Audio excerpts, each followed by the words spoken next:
Alright, everybody, we are about to start this show here momentarily.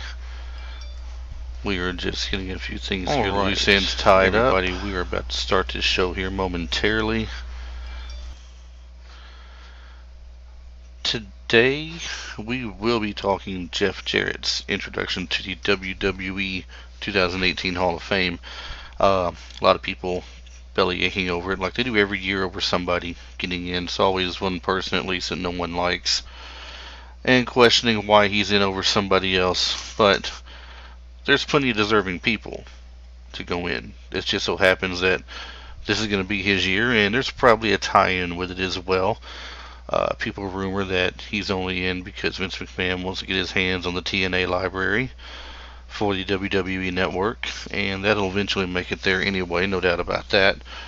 But it could be there sooner than later if he goes ahead and gets them in this year.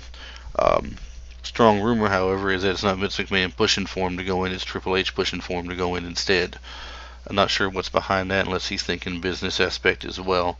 But if he is, it's a smart business move on his part.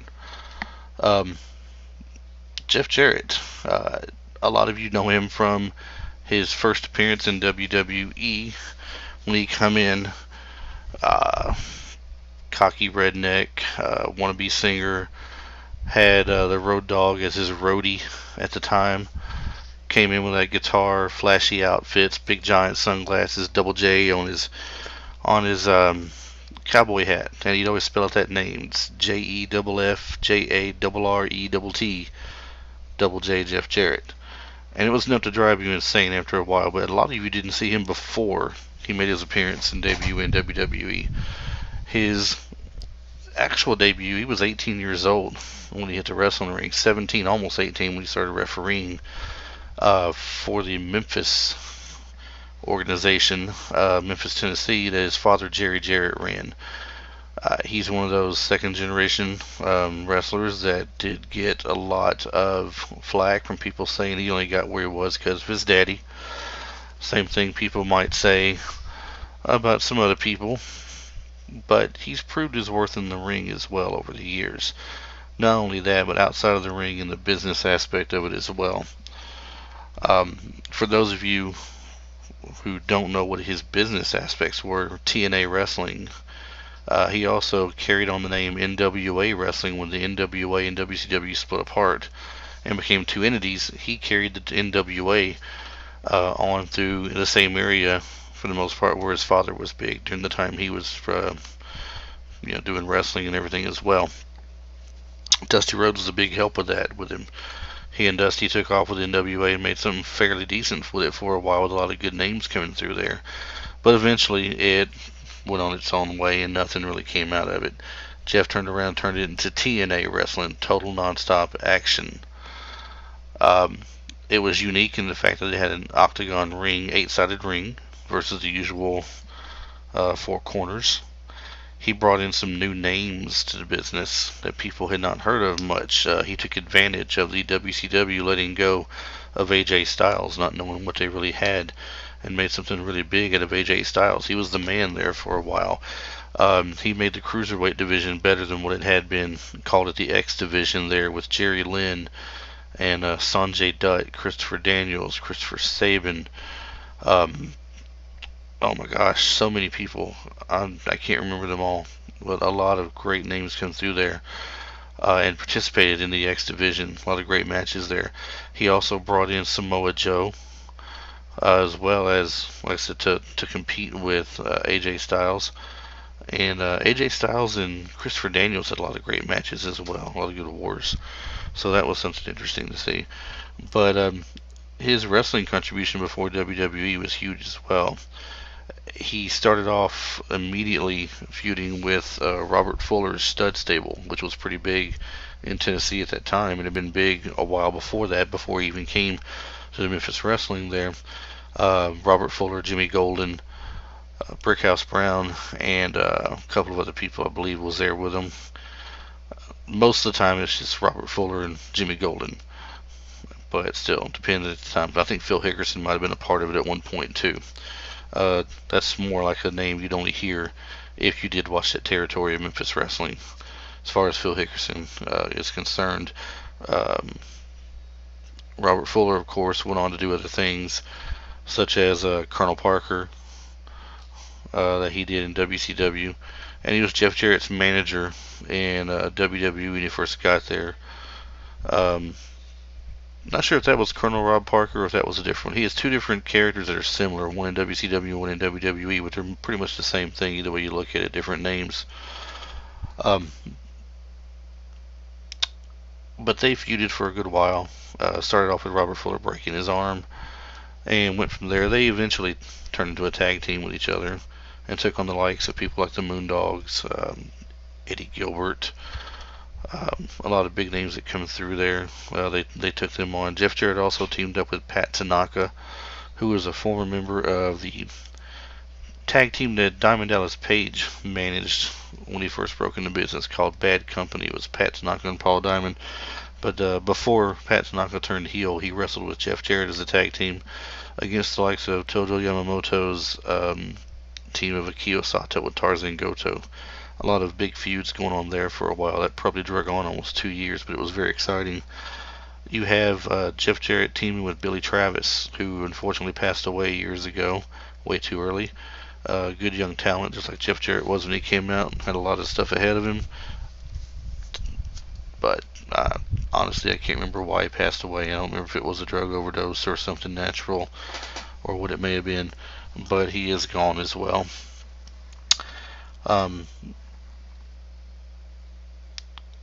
Jeff Jarrett,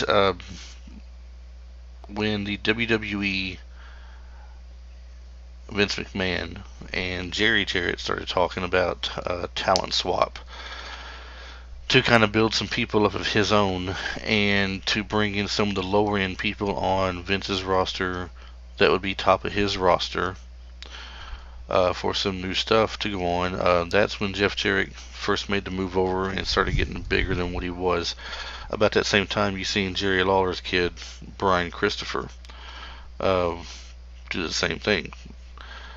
And both were fairly successful when they went. Jeff Jarrett having more success than Brian Christopher, and obviously because he went for bigger and better things. But Jeff Jarrett is a name that nobody thought would do well when he actually got there. They thought he was all flash and nothing else. He won the European Championship, if I'm not mistaken. He was Intercontinental Champion. 5 or 6 time Intercontinental Champion, I want to say, if I'm not mistaken.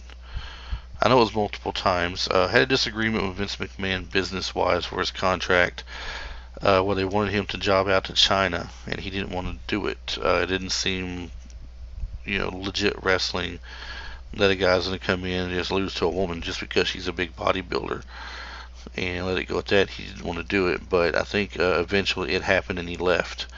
Went to back to Memphis for a little bit. Kind of continued with his bad guy gimmick from there for a little bit. Eventually turned face again, just to turn around and turn heel one more time, if I'm not mistaken. Carried it on through. I think he's done better probably as a heel as he ever did as a face. He really knows how to get the crowd going and get them mad. But Jeff Jarrett went to WCW, and that aspect of his career I never was huge on.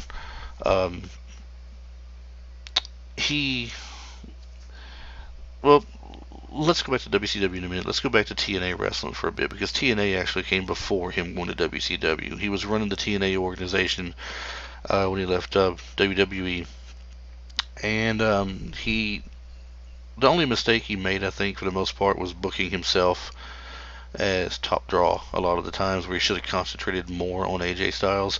AJ Styles was getting his share, don't get me wrong, but he could have done more of him and less of himself. And as well as Samoa Joe, Christopher Daniels. If anybody who's familiar with watches Ring of Honor right now, Christopher Daniels is a big standout there. So, matter of fact, Christopher, what's the name I said earlier? Christopher Daniels and Christopher, oh my gosh, well, there was two. Also, Alex Shelley. The other Christopher and Alex Shelley are the Motor City Machine Guns, I believe they're called, that wrestle for Ring of Honor right now as well. You'll see Ring of Honor and TNA Wrestling have a lot of common names. They went back and forth there for a while, I believe. Not as talent exchange, I don't think, but just the fact that when they were done in one place, they went to the other, and then maybe made them come back there later. Uh, TNA later on went from being total nonstop action to Impact Wrestling, and they started bringing in a lot of the older names. Hulk Hogan and Eric Bischoff came over there and tried to resurrect it. Um, After Jeff had gotten rid of it years earlier, he had sold it to Dixie Carter, and Dixie Carter, who had the money to back herself with it, but no wrestling knowledge whatsoever, took over the company and went from there. And Jeff Jarrett went to WCW. As well as he did with TNA, and as well as he did wrestling in TNA when he booked himself, I don't feel it really translated over to WCW. It came over similar routine to WWE, carried the guitar, called himself King of the Mountain. Uh, Favorite term he'd call people was slap nuts. It was really kind of funny in a way, but he was there during the time when WCW was really starting to fail, and I don't think he had much of a chance to do well there at that point. He did have the WCW World Heavyweight Championship around his waist at one point, and the United States uh, title as well. So he can at least claim that he had something good going on there. But that's also the time whenever they had freaking David Arquette as champion at one point, which was a complete joke. So take that for what it was worth. Um, I've seen a lot of people, though, simply say Jeff Jarrett's not worthy, he's undeserving, he shouldn't be in there. And they base it strictly off what they've seen of him in WWF and WCW. Take some time and do a little research online. Go look up Jeff Jarrett Memphis Wrestling. Look up Jeff Jarrett NWA, Jeff Jarrett TNA, and see some of his work he did there. It's really, really good stuff. And especially when you see the rosters he managed to put together during those times when he was running the business and not doing as much wrestling, was really great. Currently, he's got Global Force Wrestling that he's trying to get started off the ground. Seems like he's really taking his time with it, though. He's not really pushing it hard to get any kind of a real TV contract. If I was him, I would strictly look at something like Fight TV or Twitch, one of the two. I know there's been a couple of nice things on Twitch so far I've seen for wrestling that are independent wrestling shows that show up there. TNA, Impact Wrestling, has gone to showing their stuff on Twitch. They'll be live. When they come back for regular live shows, they'll show on Twitch every week as well. It's an upcoming area. It's why I came over here. I like it here a lot. But at the same time, he could really consider that. And he's got some good talent there now as we speak. Nick Aldis is there, I believe. The Heat Seekers, which is a tag team with the NWA independent scene, NWA World Tag Team Champions. At one point, they were the NWA World Tag Champions and the U.S. Tag Team Champions. Says a lot about them. I actually had Matt Sigmund on the show, and he said, of course, the other thing is they want to make tag team wrestling big again like it used to be, because it's not like it used to be. And so far, they're doing an excellent job of that, and he's got a hold of them.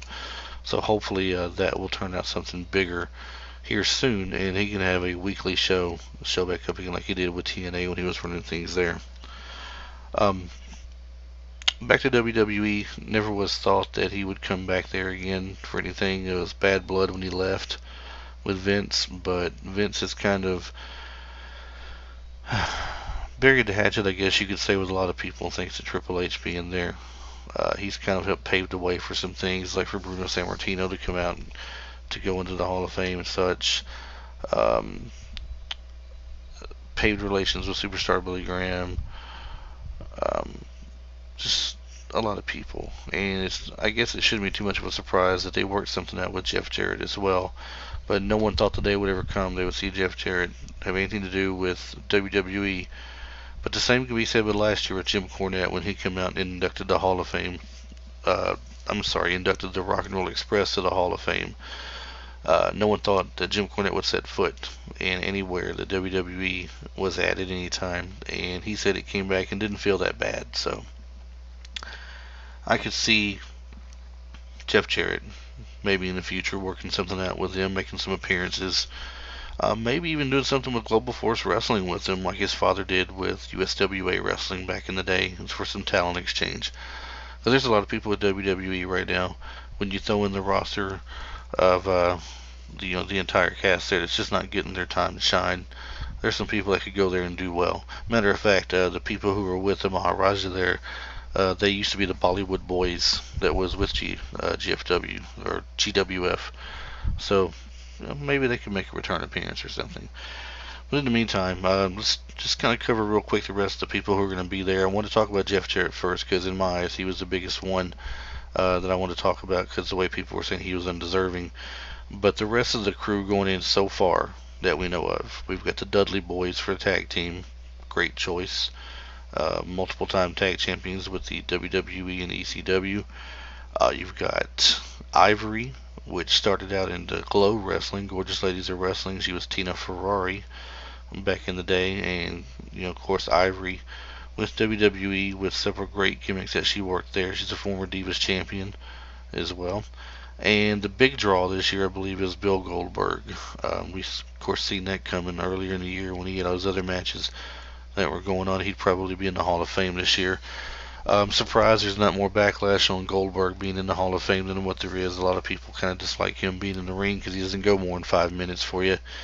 Starts falling out of breath and falling out. It's not very entertaining to some people, but he's very dominant when he gets in the ring. So those are the ones going in. Ivory is very deserving for the women this year. A lot of people, I think, were wanting to see Trish Stratus go in since she made her appearance at the Women's Royal Rumble. But Ivory's a great choice to go in as well. She well represented, former champion, did a lot for women's wrestling coming up.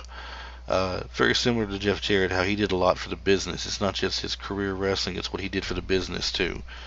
The business aspect of it. So Ivory's in the same boat as he is. She did a lot for women's wrestling coming up, making it recognizable and enjoyable, and it's great for her.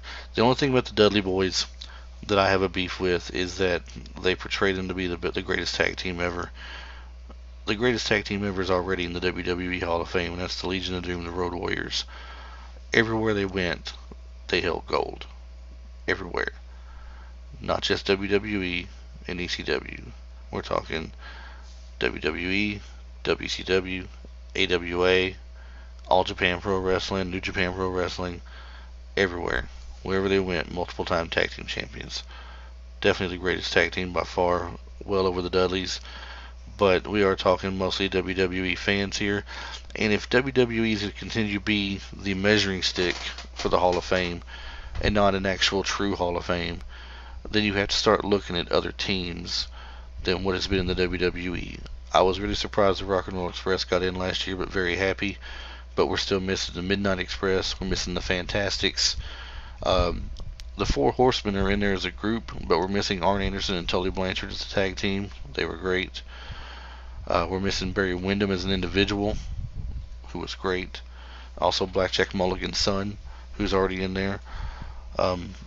You're missing quite a few people. So for the people out there who are like, you know what they do in the WWE, WWF, some of them didn't do nothing. But if you're going to make this a measuring stick for the Hall of Fame, and this the end-all be-all for wrestling, a lot of these people need to start getting recognized. There's people in Memphis that are not recognized that should be. The Zeb Coulter for your WWE was Dirty Dutch Mantel for a lot of years. Superstar Bill Dundee, great wrestler, did a lot for the business, whether it be behind the scenes booking or in the ring itself. Didn't really venture far out of there. Went to Mid-South with Bill Watts and WCW with the Crockett's for a little bit. Back to Memphis again. Still to this day, 72, 73 years old, will get in the ring and put on a show for people. Alright? He needs to be in. Well, there's quite a few other people. We could talk all day long with people who's not in there from other organizations that WWE owns the rights to, that they've flashed their stuff on the network. They play them on tapes and CDs, DVDs they sell, but they're not in the Hall of Fame where they should be. And hopefully that'll change soon. Hopefully they'll go ahead and start expanding the class to more people for years so you can start getting more people in, or at least take some names that may not be top notch but deserve to be there, and just have a section where they say this year, notable names that made it but didn't have time to get on stage, and throw some of these names out there as well. Um, that were great, that need to be out there. So, I mean, if you can have a celebrity wing, by God, you can do that too. So, who knows? Um, well, I mean, this has been great. This has been fun here. The Jeff Jarrett, as I said, hope you guys will take the time, look into him, see what you think about it, and go from there with him. Give him a chance. He does belong in there. Check out his Memphis stuff in particular. It's a lot of great things to see. Plus, you'll see some other great names, including Lance Russell, one of the best announcers there ever was in wrestling. Personal opinion. Um, but take a look at it, see what you think of it. Come back and leave me some comments on there. This video should be up on the YouTube page as well. If you want to see some of our former interviews that we've had, you can go to bodyslamthecompetition.com and it takes you to the YouTube page. It shows some of our previous interviews. And here soon, from talking to some of the guys, some of the previous guys are going to be coming back and making an appearance with us again, such as half of the Heat Seekers, Matt Sigmund, NWA current World Heavyweight Tag Team Champions, Roger Smith, who was aka Dirty Rhodes back in the day. Another guy that should be in the Hall of Fame if you ask me. Definitely. Said he'd come on the show and talk with us again here soon. And we look forward to having him on here and hearing some great stories from him. So we hope to see you guys again next time. And we will try to get more of a interactive kind of feel here on the next show and see what we can get more people on and grab some questions from some of you guys either during the show or beforehand that we can answer. In the meantime, you guys have a great day. Thanks for taking a watch here, and we will see you guys next time.